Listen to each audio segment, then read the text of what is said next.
Hi, good morning. Looks like we're a little behind in this schedule. So actually, you don't mind if we don't keep to the schedule exactly, right? It doesn't matter after a while, because what comes out of my mouth is not pre-planned. So whatever happens is whatever happens. That being the case, these are only guidelines. We will eventually talk about reincarnation.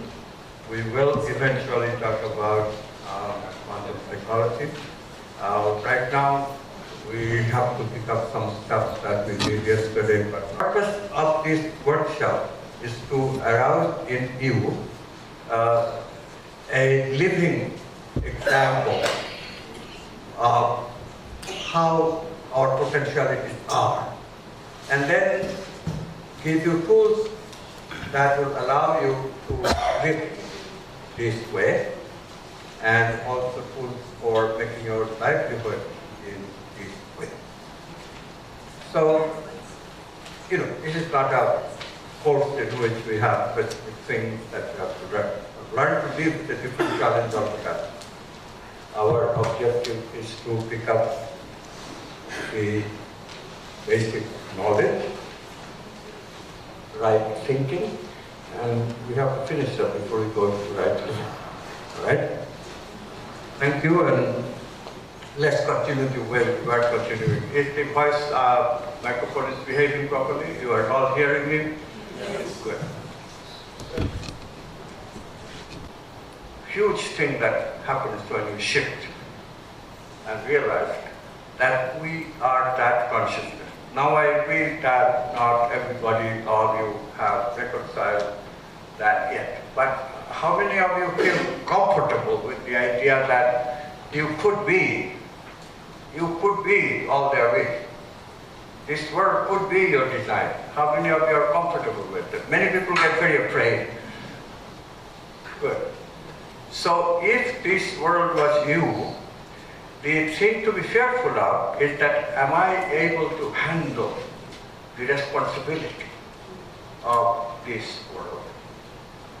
And this is where you have to also recognize the other part of I am that, and yet, I don't have the responsibility for everyone. No, I don't. Okay? We begin with just simply the responsibility for me. I have the complete responsibility to recognize that whatever my experience is my choice. And therefore I am responsible for my experiences. Okay. It won't come easy, but that's the premise we try to learn. And the more we get into this truth that I am that, the more we get into it, the more capable we become. There is a big difference that we have to make between understanding something and between just getting familiar with that something. And more or less every Indian, even today, is conversant with the Upanishadic truth. I am that, or you are that. That's the way we put it. We also put it as I am Brahman, Aham Brahmarsi. So those are the two eternal truths. There are four of these Mahavaikyas that you know in the Upanishads. But these are the two very important ones. And they're telling us the same thing. We are that.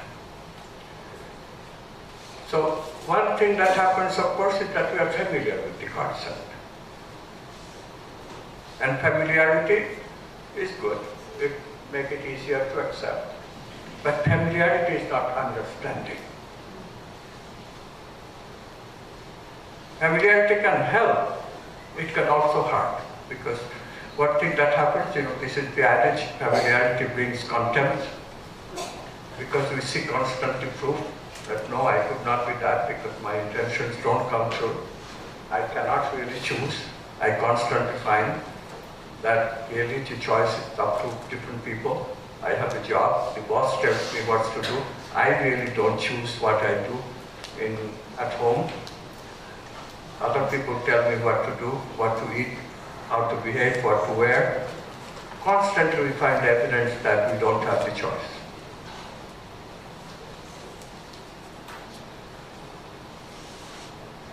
So how do we then get this wisdom otherwise? This is the problem of everybody, East and West. There is a lot more freedom, a lot more individuality in the way the average Westerner lives.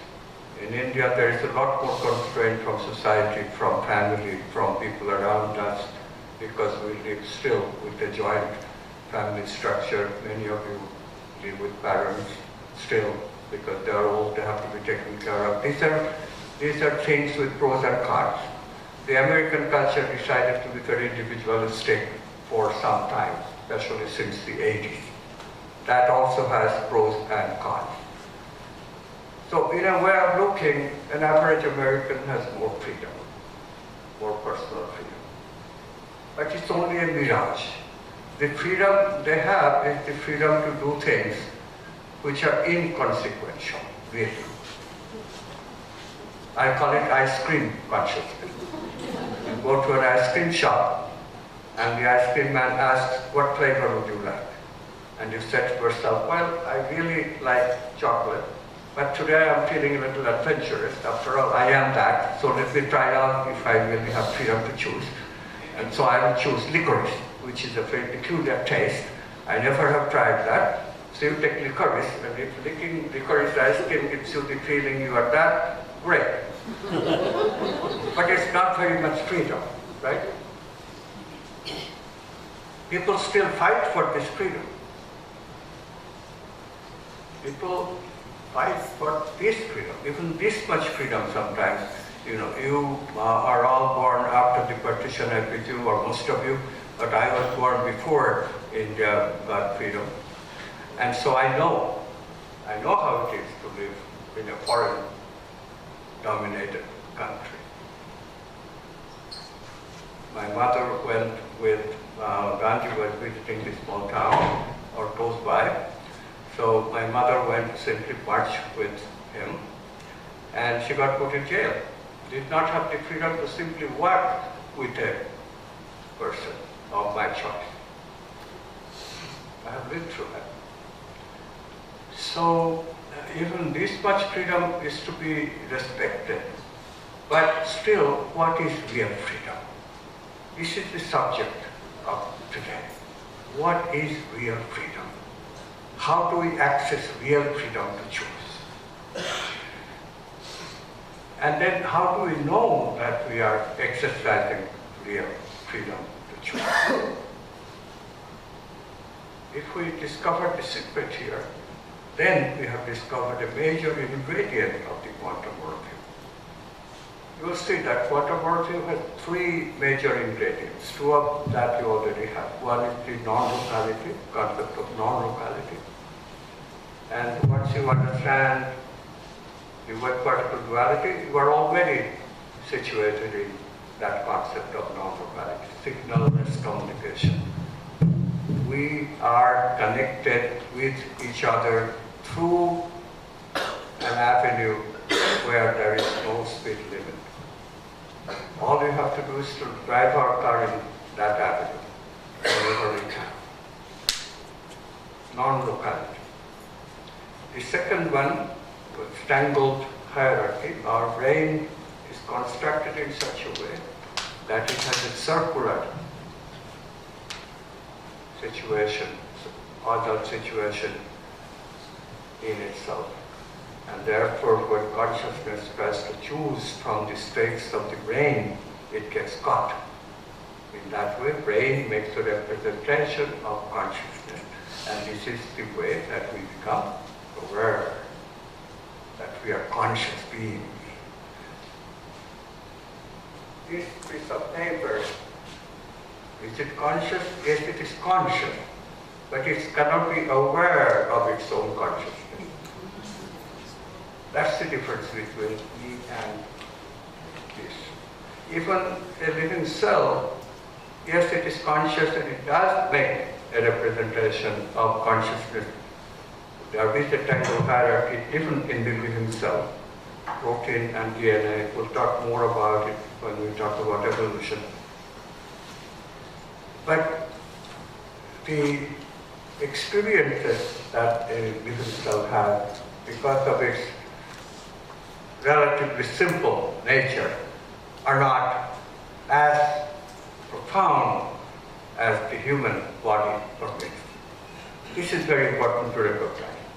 So the cellular double consciousness, which continues all the way to animals until the neocortex develops, does not allow the animals to experience the world the way we experience the world. This is why ancient people always identified animals more or less as machines.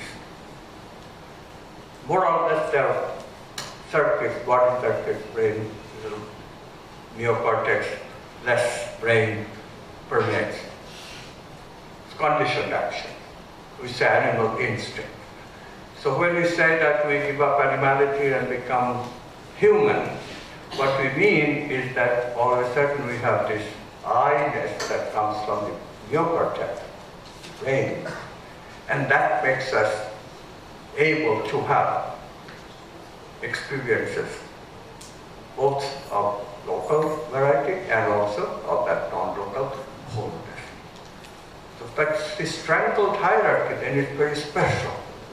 Strangled hierarchy is the one thing that enables us to have a self. We'll go more into this, but let me just say that in Newtonian kind of worldview, or if we don't get into this idea of tangled hierarchy in some kind of direct experience, that the self I experience, the ego that I experience, which is simple hierarchical, is not really the way that the self is. So when the master says realize who you are, self-realization, they really are talking about the true nature of the self. Realize that the true nature of the self is tangled hierarchical. Quantum physics allows us to understand it, because without it we cannot solve the quantum measurement paradigm. Right? So go through it again and again, the argument of why we need the tangled hierarchy. Because once you realize that my real self depends on the tangled hierarchy, what would you want to do in your relationship? You'd like to live relationship as a tangled hierarchy, wouldn't you? If I have a tangled hierarchical relationship with you, it follows that we also have a self that belongs to the two of us. Right? We talk about I consciousness and we consciousness all the time. We live in a culture, we live in a society. When I come to India, I am an Indian, although I have an American passport, but I am an Indian. Therefore, I don't hesitate to say we Indians. How many times have you heard we Indians? Because I identify. I also do that in America, I also do that in Italy. I feel we everywhere. But the important thing is that we-ness that can come in a variety of ways. I share the values that all Indians have. That's one way of being we. I come to the same place, Pyramid Valley, for meditation and worship. That joins us together. That's another kind of social we. So there's the cultural we, the social we. All these we are we of local things. Fine. But is the we really a we? If you think about it, no. As soon as self-interest dominates, becomes important, we forget about we very quickly. Tangled hierarchy, if that enters the relationship, it becomes different. Then the system, you and the other, that system develops a we a self of its own. Then when you say we, you really mean it. Your I has really expanded. Now, of course, I expands also when we are feeling non-local consciousness. Don't misunderstand it. Non-local consciousness is one way of expanding the I. The other way of expanding the I is give up the hierarchical relationship that we feel with others. Ego always wants to be the number one.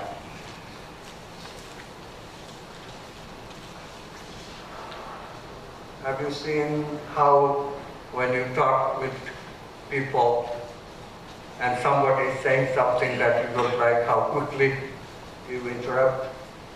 No, no, no. As Indian, the culture is a no culture. We even start our sentences with no. No. Americans do it slightly different way. They say yes, then it's a but. And yes, but is the no.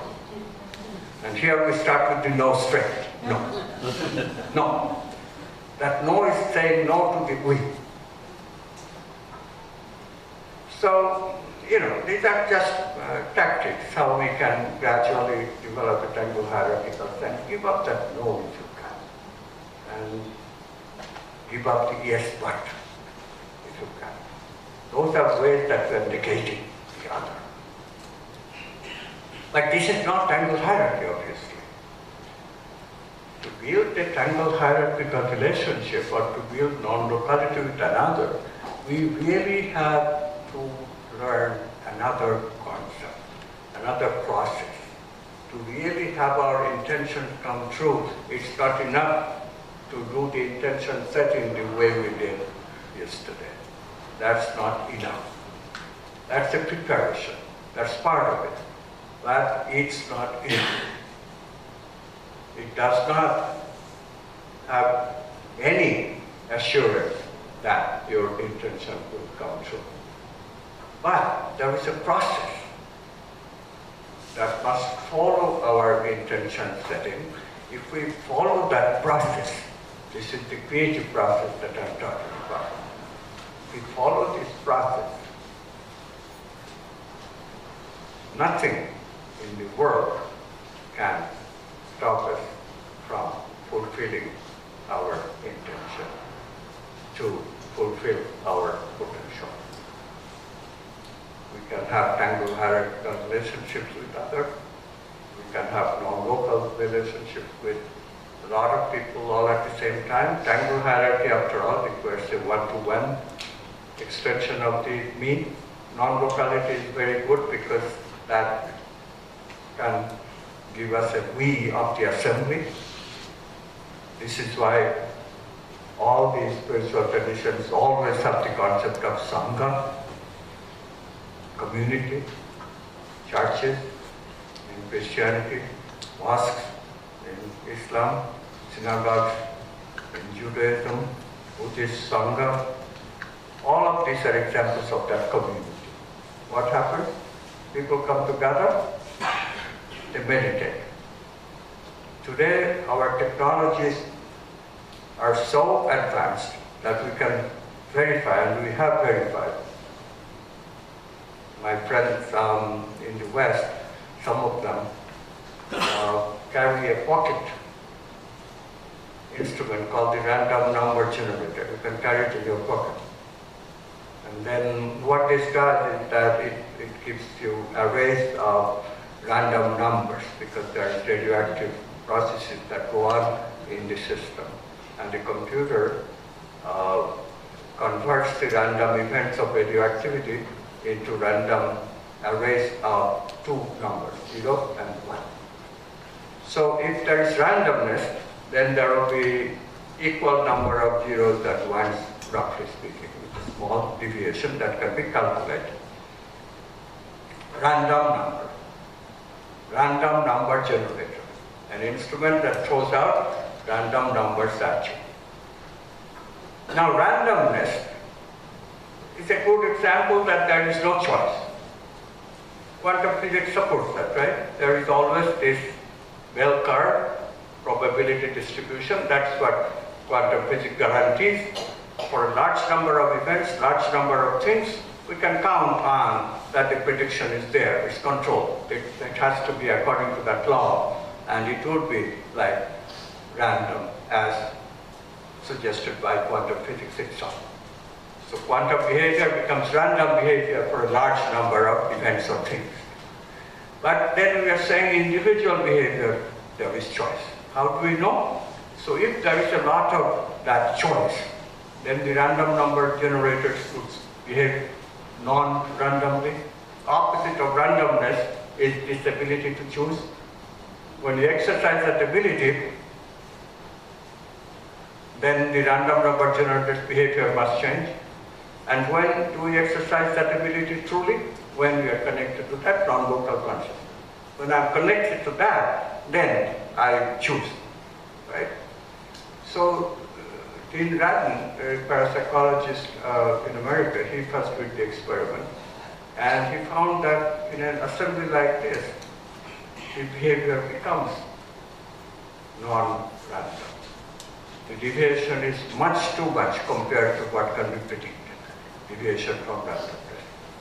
And therefore people have the choice. Therefore they must be connected to that non-local consciousness, the source of our choice. So in this way, we know that non-locality can be accessed by simple process of having sangha. You also have heard the word satsang. What is satsang? There are some people who are situated much more in that non-local consciousness than ordinary people. These are the people that we live here. We have one at Pyramid Valley, Patrici, because in his company, it seems that we access this non-local consciousness in a much more easy, without effort sort of way. I have been with many such people, and every one of us who have recognized these things that we are talking about have a little bit easier access. So even if we just have an awareness of the kind of worldview that I'm talking about, then you will have some of this access. And therefore satsang does not necessarily mean that we have to be in the company of a siddha where the sat is already represented. But remember, sat is potentiality, it's always there. So even if we seekers just sit together, I am a seeker, you are a seeker, we are seeking what? We are seeking this connection, this oneness. And even that seeking, that intention, that sincerity, that authenticity of our seeking, that will give us the deviation from randomness. And this is why these experiments are so important. We don't need, of course it's good to have it, but we don't need a realized being to be in our presence to get into that non-locality. Just ordinary people with simple intentions of this connection show non-locality by this instrument. So satsang is another way of achieving it. Triangle hierarchy is a different story. In intimate relationship, to be triangle hierarchical, circular causality, it's not easy. Some of you are married and you know very well what happens in a marriage. Simple hierarchies develop and very difficult to get out of that. How do we get out of it? We have to discover this phenomenon called creativity. How do we get out of the patterns of habit in society and culture? Again, we have to discover creativity. Creativity is the discovery of a new meaning or meaning in a new context. The highest forms of creativity is when we discover not only new meaning in something that is old and familiar, but also a context. The context for finding meaning, the archetypal context itself, when that changes, in the process. Those are the best kinds of creativity. Because often we find that a problem, solution of a problem is more complex than just seeing new meaning. Okay? But we have to understand what meaning is. We have to understand what context is. So these things we should do a little more systematically. So let's try to do this.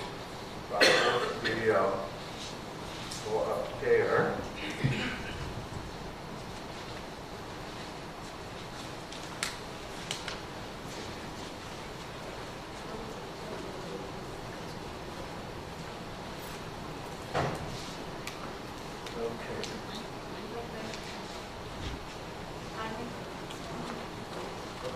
Sure, good.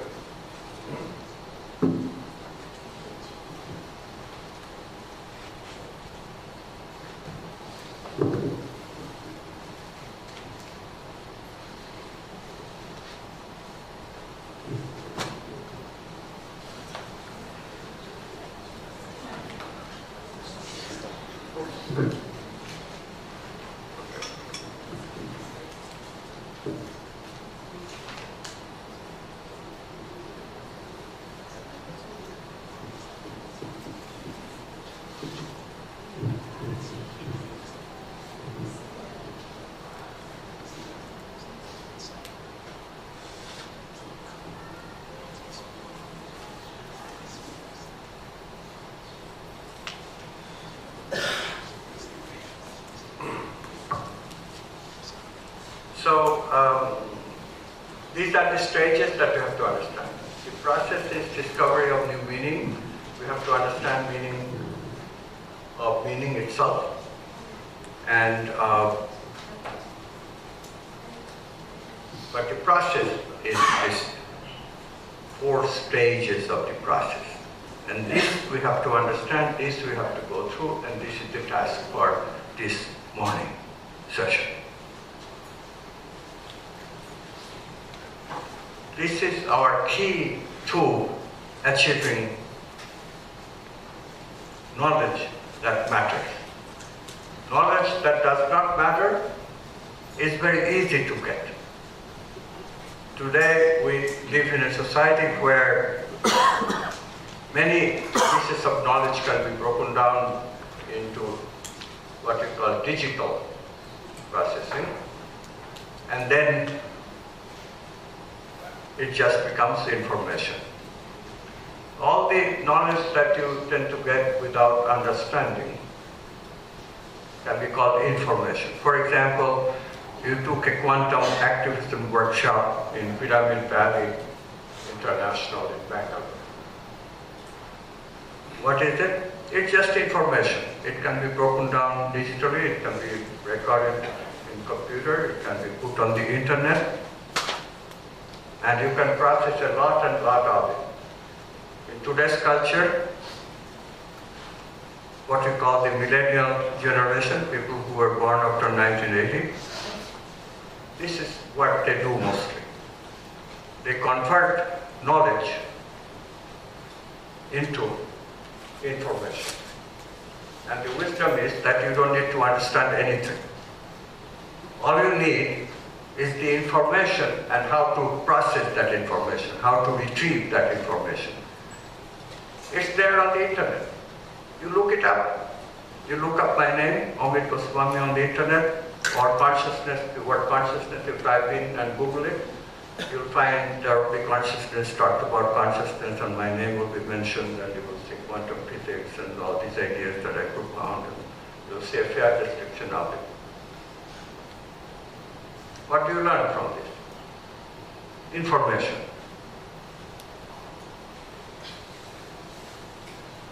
And I tell you, too much information processing is not good for the brain. The brain was not meant for information processing. That's what the computer is for. What is the brain made for? We have seen the tangle hierarchy, neocortex is certainly made for very much higher purpose, to provide us with self-awareness. Rest of the neocortex, what does it do? It is a computer of sorts, but its job is really to process mental meaning. Whether it does it digitally or not, as an analog computer, people still debate about it. It's not very important. It does make representations of the mental meaning. That is important. So how do we know? Let's look at it a little. So, you know, when I was beginner of all this, I used to go to a lot of teachers, and one set of teachers in America that is available, they are called Zen masters.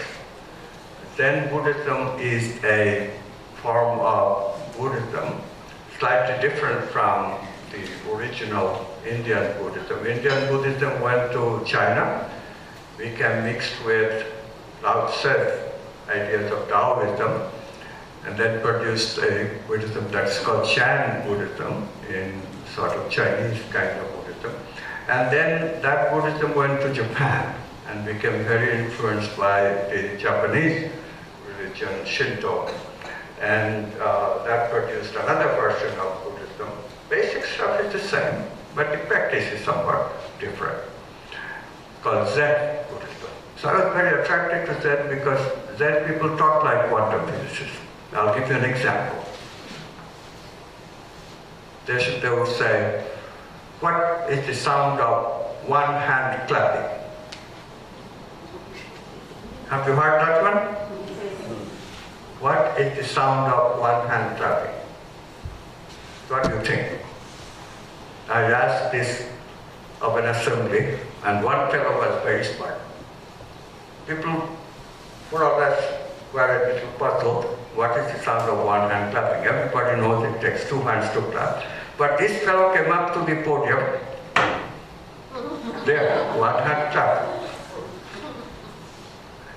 So that's one way of answering it. But that's not the real answer. I'll give you a similar Zen koan. What was your name before you were born? After yesterday's workshop, you should know what I'm talking about. So don't be ashamed. Shame has no place in the game of understanding. The problem is that mind is so tainted by today's culture, so conditioned, that it takes a while to get these ideas. What was your name before you were born? What is the sound of one hand clapping? It's telling us that there is reality before actuality, isn't it? There is a sound. In India, people know about it. If you ask musicians, you know what they will say? They'll say, oh yeah, we have a concept. We have ahata, sound after striking, but we also have this concept anahata. Before you strike the hammer to the, or finger to the chord of the sitar, there is anahata. Sound of before striking the chord, before striking the string. There is already something going on, potentiality, anahata. The concept is there in the Indian culture as well. All musicians are tuned not only to ahata, sound after striking, but also what is before that. And that's how they play in a creative way. You become tuned to this anahata, what is not, what is before you were born, before the sound is born. Sound of one hand clapping, sound of silence, that famous song of the 70s. Sound of silence, sound of the potentiality, the potential sound, the sound before the sound is. So Zen Buddhism. So I used to go to the Zen masters, and they are always very intriguing. And because I was researching quantum physics, this kind of, they're called koan. This kind of koan was easy for me. But there was one koan which always intrigued me, and I did not know the answer then. This was like late 70s. And then they would do like this. They would say, hold up the microphone, and they would say, what is this? Okay, so what is this? Tell me. Microphone. Good answer, microphone. So I said microphone. And the Zen master would say, I'll hit you with it. I'll hit you 30 times. Or somebody would say, I'll hit you 5 times. He told me, I'll hit you 30 times because I gave it such a laissez-faire way. And of course, smugly, of course, it's a microphone. And that's what we tend to do. If you are a little less smug, he would say, I'll hit you. Not 30 times, not 5 times. I deserve 30 whacks because I was so cavalier about it, as if there is only one answer. In the 1980s, people started writing about this stuff. You see, we get used to the idea because the brain has a memory of this thing. And that memory says it's a microphone. Right? And this is why we just spew it out. It's a microphone. But is it really? Think about it. If I cover you with it, what happens?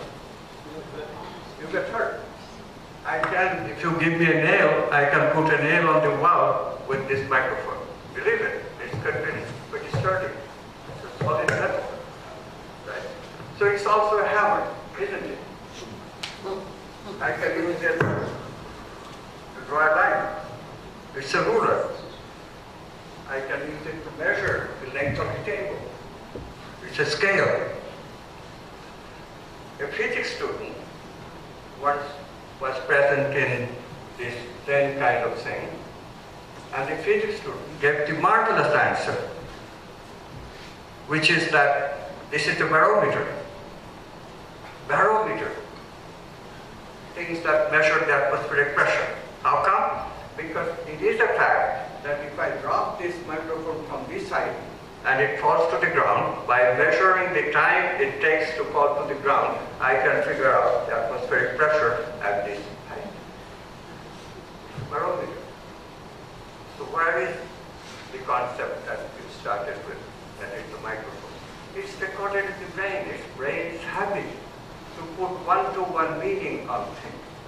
And then we lose sight of the fact that things don't come with inherent meaning.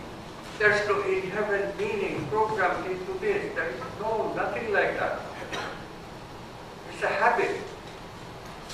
That's why we identify with the most common use. Most common use certainly is as a microphone. Nobody is denying it.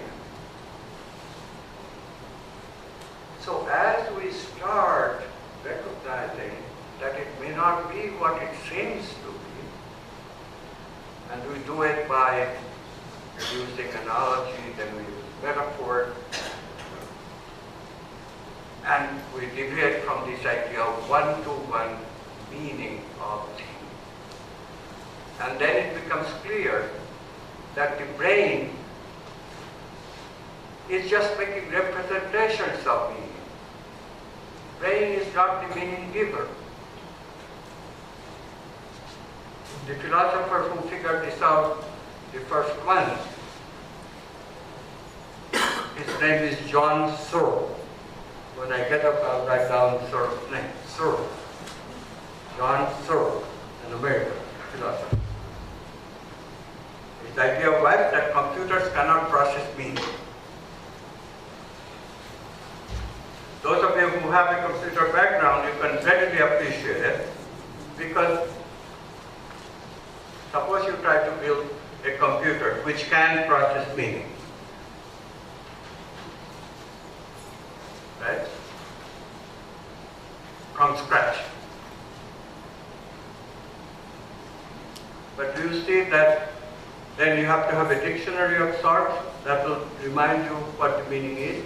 Just like we do password, and we have to have a dictionary. We have to write it down, okay, this is the password. So this corresponds to this. What is meaning? How do we process it? We represent the meaning as a symbol in a computer. Computer is a symbol processing machine, no question about it, right? So I have to, in order to know the meaning, I really have to have the dictionary. I have to really have symbols that will tell us the meaning. So we need some additional symbols called meaning symbols, right? But then do you see, we are doing it from scratch. So then you have to have another bunch of symbols, another dictionary that will tell you the meaning of the meaning symbol. And then another dictionary that will tell you the meaning of the meaning of the meaning symbols, and it goes on as it goes on forever. So eventually you need infinite number of symbols to represent meaning. And therefore you can never process meaning by representing them in a computer. Computer cannot process meaning. This is very, very important understanding. When that came, I remember all my hair in the body just stood up. I was super delighted to finally understand what the Zen masters try to do when they say, okay, what is this? Because the meaning is not one-to-one. Meaning does not come from the microphone. Meaning does not come from the physical world. Meaning does not come from the brain, which is part of the physical world, a very able part, very efficient part, very important part. But it cannot come from that. It takes mind process. So creativity, as we see it, is a mental process. The preparation is a mental preparation. Incubation, whatever it's talking about, is a mental thing. Preparation of the mind. And I immediately would like to correlate this idea, the idea that ancient people from Egypt, they always be aware that spirituality involves creativity. What is their advice? Meditation. Meditation is a mental process. Wisdom of all spiritual traditions. In Christianity, there is a book called The Cloud of Unknown. He also talks about exactly the process of meditation. Of course, in Indian tradition, meditation has been used for a longer period than any other culture. But other cultures gradually learned to do it. Chinese did it, Japanese did it, Zen Buddhism meditations are very, very important. But Sufis meditate. Meditation is very important. The usual ritual that Muslims practice is a little bit of meditation, but not much. But in Sufism, there's a lot of meditation. Same for Judaism. There is not much meditation for ordinary Jews, but there is a lot of meditation if you are into the Hasidic practice, which is a deeper level of Judaism, mystical Judaism. The Kabbalah, there is clear understanding of the importance of meditation. Of course, in India, we are so fortunate to have Yoga Sutra, written by Patanjali, probably published around either 4th century BC or the 1st century AD. But in either way, Patanjali has the process, creative process, in that book, laid out in this detail. We rediscovered it in the 20th century in America, but really, Patanjali really had it. Buddha's Eightfold Way also touches upon it, pretty much as it. There are some finer details you have rediscovered, but it's very important for you to recognize that the meditation techniques that are used, they really are speaking about this creative process. And then it don't look so stranger to us anymore, because we grew up with it. Which Indian has not heard of the Yoga Sutra, although we don't of course do that, but we could. And meditation is something likewise that Indians know about, but don't usually do it. But we could. It's familiar, it's a familiar concept. To discover spiritual truth, we meditate. New discovery is that whether to discover spiritual truth or to discover scientific truth, we use the same process. We meditate. Because both scientific truth and spiritual truth involving anything that is real requires you to investigate new meaning of what is being presented to you. That is really the trend. We're always trying to find new meaning because the old meanings are not working. The old meaning, even if it's working, it's obscure. Like I was talking about the puja yesterday. It does not take a genius that when we have microphone music celebrating the puja, that obviously is not taking us closer to reality. What is the objective of any ritual? The objective of any ritual is to bring us closer to reality. And reality is what? Reality is that unity. That is the reality. We discussed that yesterday. We took the whole day to decide that yes, that is reality, and what appears, the actuality, is moment-to-moment actuality, the actuality of the experience. As soon as the experience goes away, back to reality, back to potentiality. We are always making experiences of temporary nature from that reality, which is the permanent background. So in other words, you can think of it as a whiteboard. On that, temporarily we write, we read. We write, we read. So which one is reality? Is it board the reality or what we write is reality? It's a board that is the permanent reality, right? So potentiality is reality, and what appears as experience is the world of manifestation, or world of appearance, is really an appearance on the reality, or of the reality. They are not separate either. The board analogy gives you a little bit of separateness. The ink is separate, but that's the other thing. The ink comes from the reality also. It's all reality potentially, but then we get appearances on the reality when we experience. Right? So, the reality, these appearances are superimposition on reality. Reality is that which goes beyond, and it is this reality that we are discovering. So we have found meanings, we have given meanings to reality in some ways, and then those meanings are not working anymore. It's not taking us back to the reality anymore. And this is where we have to realize that, I have to find new meaning. No? You carry this thing in a desert where there is nothing else. Nobody else to hear you. No electricity to appreciate the microphone nature of this thing. But you're still carrying it, right? You have it with you. Right? See, this is the only thing you have. But it's regular use microphone that requires electricity. You don't have it. You don't have the rest of the apparatus. So you think I should throw it away? No. If you were creative, you would say that, okay, let's find new meaning for it. But don't throw it away. After all, it's a desert. There's nobody else around. This is still an instrument. So what other use can I make of it? Isn't that the way an inventive, creative person look at anything?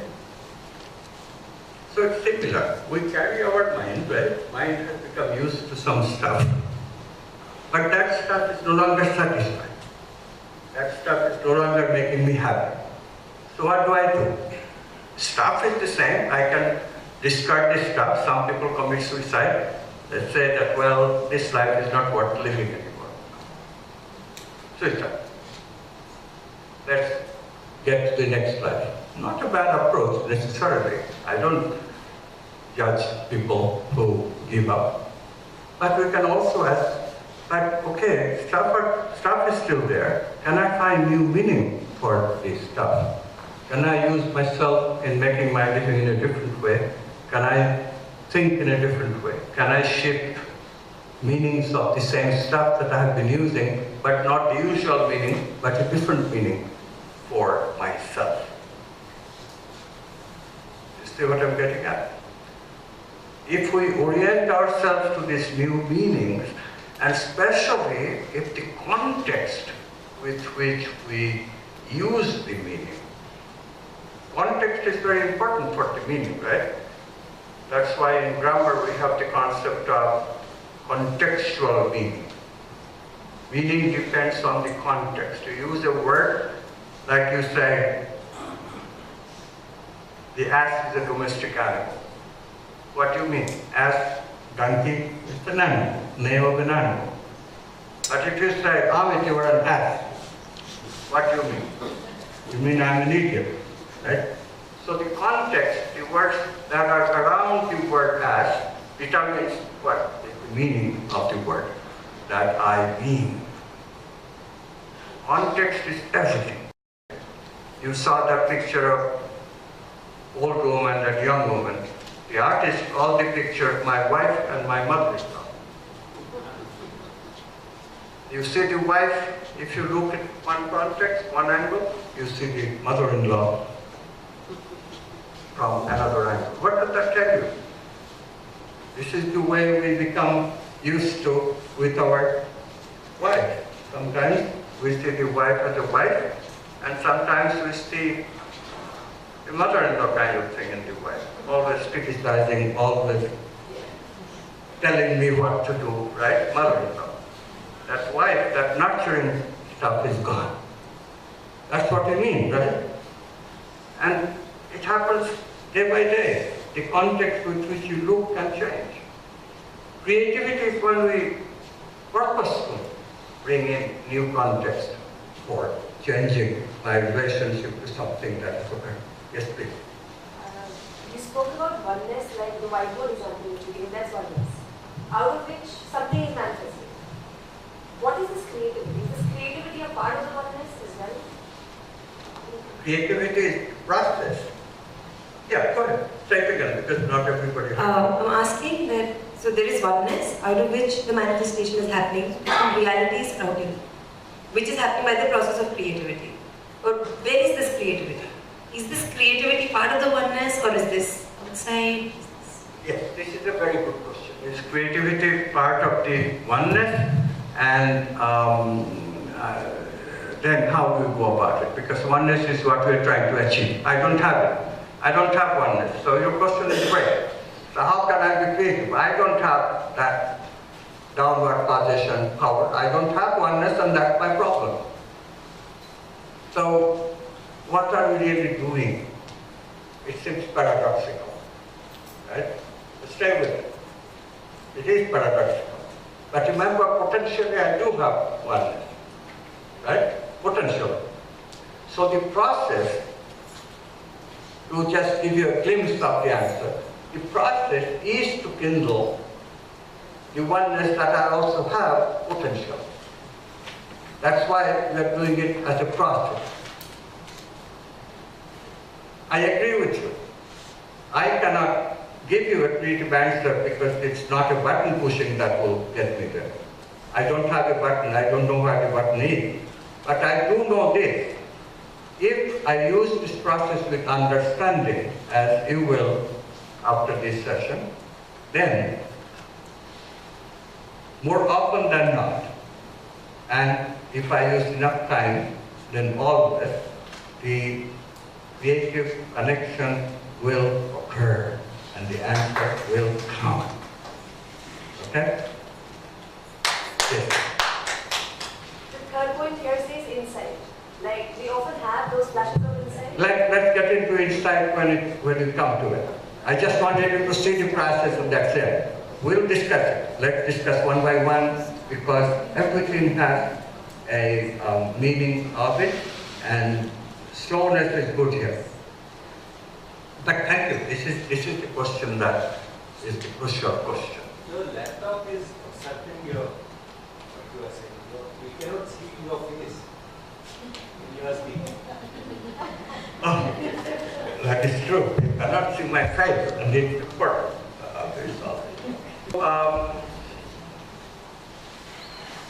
So the process then is a process because the stages and stages somehow will take us to that oneness from which the answer will come. That is the basic idea. The stages are stages that takes us to the oneness where not only the power of choice exists, but also the power of seeing is much better. I mean, just imagine, if I try to solve a problem, I'm very good at it, but if I just by myself try to solve the problem, instead I have the whole world to solve the problem with me. What is better? What should be my choice?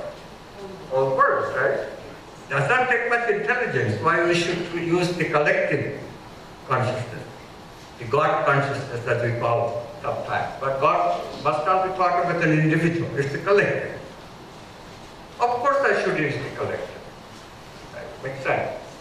So the trick is that we use the process to get to that, both at the power of choosing and also the power of seeing better. We see better. Except, of course, there's a catch. When we are in God consciousness, we don't see separate from ourselves. That separateness disappears. And so we have to first learn to be familiar, to be conversant to this idea that when we are not separate, that is still processing. Processing goes on. It's very hard to convince yourself that processing can go on even though you are not aware of any processing going on. Preparation, everybody understands. That's when we process actively, right? We are working. I write, I read, I listen, preparation. Everybody understands. Preparation. So let's work on a problem, the problem of love. How to love a person? It's a little complex problem. I mean, I agree that there are many kinds of love, right? Brotherly love, sisterly love, love of a friend, love of a lover, romantic love. Then there is also this love of a sage, unconditional love. We had a woman in Calcutta named Mother Teresa. Amazing person, could love everyone. She would pick up destitutes in the streets of Calcutta, and there was plenty, there still are plenty, and she would take them to her place, give them shelter, take care of them. That was her practice. In the process of this practice, she became a saint. She developed unconditional love. She could love everyone. You just sit with her and you can feel her now. Same stories are repeated about Ramana Maharshi, about Ramakrishna, about Swami Shivananda. So many people report here in Patruji, you feel that now. Unconditional love. Does not depend on the condition that you are a quantum physicist, so I love you. Or you look good, so I love you. You are a film star. Or you speak well, I love you. You are strong and will protect me if somebody dangerous comes into my vicinity, so I love you. You give me sex, so I love you. You give me food, so I love you. None of that. You don't give me food, I still love you. You don't give me shelter, I still love you. You abuse me, I still love you. Angulimala, this great dacoit, comes to Buddha with the idea of killing him. But he goes close to Buddha, raises his sword, but Buddha loves him. In the vicinity of such people, love comes. And he could not strike. Instead, he fell in love with Buddha, fell off his feet, and became enlightened, the Buddha himself. So, unconditional love, when it gets into that stage of where even violence is overcome. Is that possible, or is this just a mythological story? I was in the presence of an American mystic. I was just beginning my quantum physics research, but you know, it was new stuff, so people were already giving me a little bit of acclamation, and I was getting used to it. My head was a little bit swelled. I'm the quantum physicist studying the measurement problem, and people are inviting me to give talks. So I'm invited to give a talk at this house of this mystic. Lives in a house on the Sierras, that's in California, on the eastern side of the Sierras, those of you who have been to California. Small town. So I go there and give the talk, and they honor me with sitting me close to, just beside this mystic who is 97 years old, Franklin Merrill Wolf. And I like the guy, but of course he's 97. He tells me a very funny story of his life, and then 10 minutes later, he's repeating the story again. So I think, oh, a little bit senility. Well, I said, I let it go. The fellow is really nice, so I like him. A little senile, so what? So when they invite me to stay in his ranch for a month, I happily accept. I go up, come back with my wife, and we both are staying at his ranch. But those were very difficult days in my private life. My wife and I were not getting along. This new meaning was not coming in the relationship. Relationship got jaded. So we were always fighting. So we are driving, it's a long drive from Oregon to California, like 15 hours, and fight all the time. About driving, about where we want to stop, everything, what we want to eat, everything. So I get to the place, and they give us a cottage, and this very unhappy physicist, what to do with my time. So I asked Franklin, would you like to hear what I do? Quantum physics? And he says, quantum physics gives me headache. No quantum physics. So what do I do? I found out that in the afternoon he takes a nap in the garden. So I just sit with him, because as I said, I like the guy. And something in him just attracted me to him, somehow. But still, my image of myself is that I'm this unhappy person. And then I started hearing about this very delightful physicist who has come to the, people are coming and going. It's an ashram like this one. People are coming and going. This delightful quantum physicist who has arrived at the campus.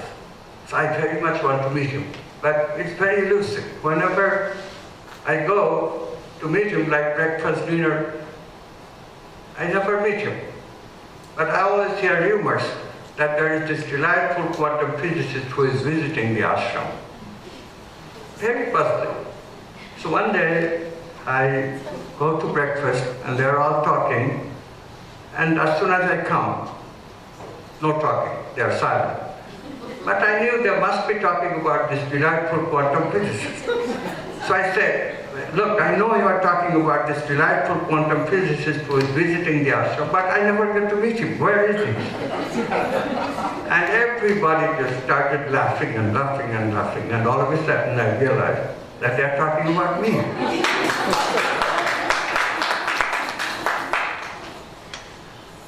what happened?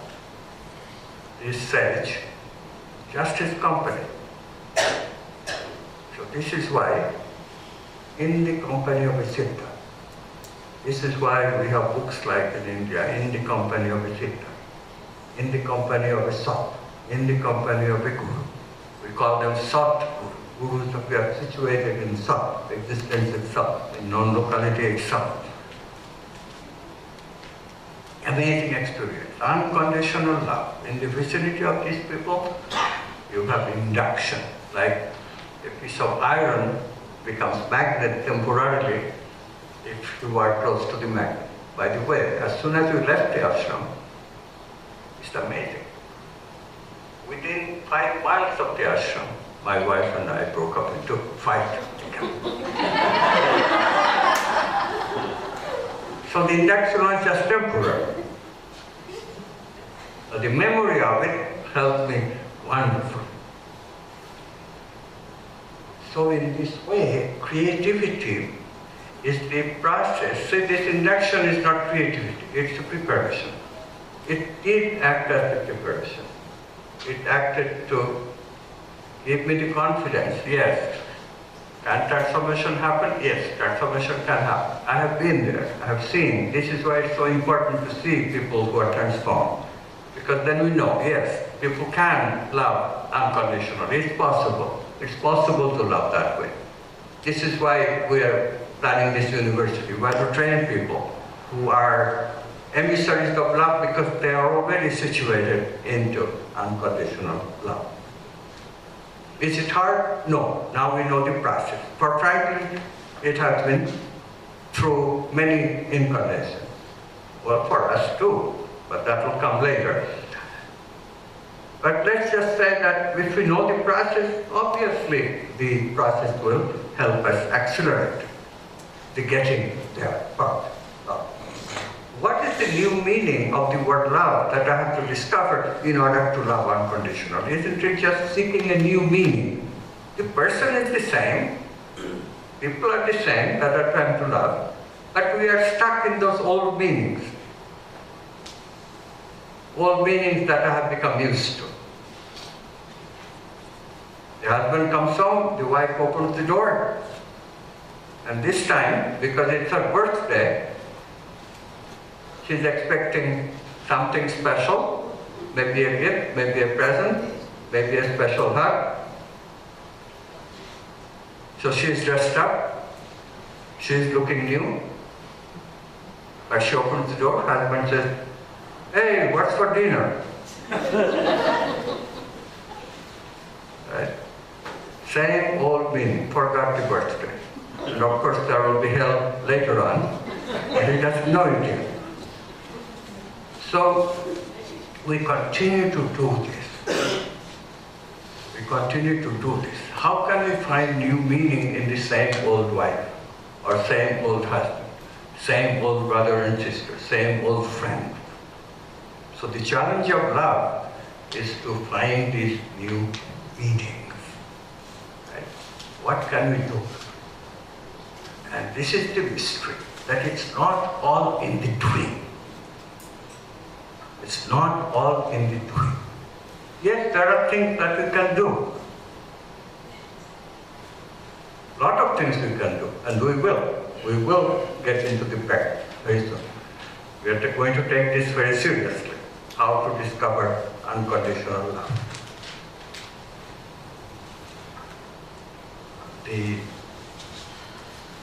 whole thing, however, depends crucially on the second stage of the process. If people say, is there any mystery to creativity? I would say that all the mystery is understanding this process. That is, creativity researchers call incubation. You know incubation, a bird sits on its egg and just sits, doing nothing. And that being life, creative act, right? Sort of mechanical, but still creativity of a sort. But because the bird sits, just doing nothing. In Zen Buddhism, this koans, I love a koan. which goes